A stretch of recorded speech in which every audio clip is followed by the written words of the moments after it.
आप अगर इन्फोसिस के बायबैक में पार्ट लेने का सोच रहे हो तो ये वीडियो पहले देख लो। तो इन्फोसिस अपना आज तक का बिगेस्ट बायबैक ला रहा है। आप कंपनी को अपने शेयर्स वापस दे सकते हो फॉर 1800 रुपीज पर शेयर। ये बायबैक एक प्रीमियम पे आ रहा है क्योंकि मार्केट में प्राइस अराउंड 1500 था जब ये रिकॉर्ड डेट नवंबर 14 की थी। तो क्या ये फायदेमंद है हमारे लिए बायबैक या नहीं? तो सबसे बड़ी कहानी ये है, अक्टूबर 1 2024 के बाद टैक्स रूल्स में बहुत बड़े रिफॉर्म्स आ गए थे टुवर्ड्स बायबैक।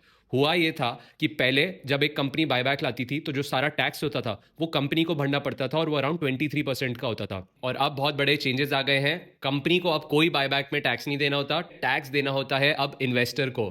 तो इन्वेस्टर को क्या टैक्स देना होगा? इन्वेस्टर को टैक्स देना होगा पूरी वैल्यू पे। अब अगर 1800 रुपीज का बायबैक आ रहा है, पूरे 1800 पे आपको अपने इनकम टैक्स स्लैब के हिसाब से टैक्स देना पड़ेगा। तो अगर आप 30% टैक्स स्लैब में आते हो तो पूरा 1800 पे आपको 30% टैक्स देना होगा।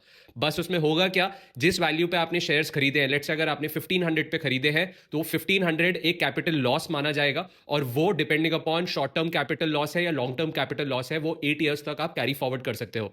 तो यही रीजन है कि कंपनी के जो प्रमोटर्स हैं वो ही इस बायबैक में पार्ट नहीं ले रहे। बिकॉज अगर आप देखो 1500 पे अगर आपने बाय किया है और 1800 पे अगर बायबैक आ रहा है, तो अगर आप 1800 पे 30% टैक्स दे दोगे तो वो आपका करीब बैठेगा 540 रुपीज का। और अगर आपने 540 रुपीज पर शेयर के हिसाब से टैक्स भरना हुआ तो आपको इस बायबैक में कोई ज्यादा फायदा होगा ही नहीं।